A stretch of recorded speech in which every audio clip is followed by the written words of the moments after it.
Sur les rives de la capitale, l'Empire du Milieu a pris toute sa place avec cette jungle de béton. C'est une vitrine pour la Chine à Paris. Nous sommes à l'intersection de deux rivières. Le nom de ce complexe, Chinagora. Un emplacement particulier parce qu'il se trouve à la confluence de la Seine et de la Marne, et que pour les Chinois, ça a une symbolique particulière puisque c'est source de bien-être, de vie et de prospérité. Sa construction remonte au début des années 90, un pastiche de palais mandchou. Ce complexe est librement inspiré de la cité interdite à Pékin.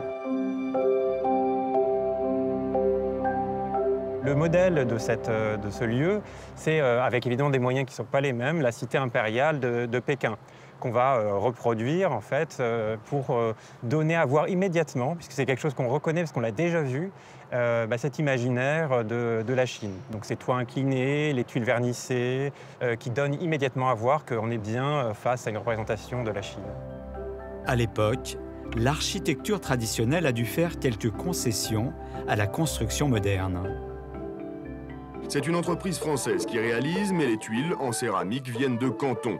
Il a fallu utiliser des techniques inhabituelles en Europe, et dans ces cas-là, même le cinéma peut venir en aide. Le dernier empereur, la cité interdite, je l'ai pris en vidéo et puis je me le suis repassé plusieurs fois.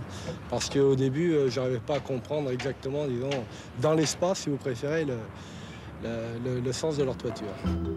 Après son ouverture, le centre commercial jugé trop loin de Paris et mal desservi a fait un flop.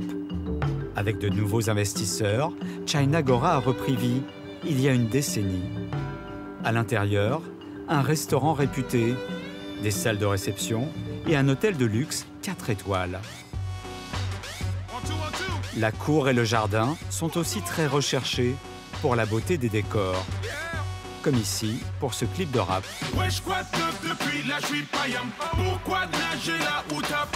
Ou encore pour cet épisode de la série Emily in Paris. Just like small ones. Tiny, dainty. Look, I know this is an insane ask, okay? Peut-être avez-vous déjà vu la façade rouge de la pagode de Monsieur Loup à Paris. Dans notre prochain épisode, chose rare, vous visiterez avec nous l'intérieur.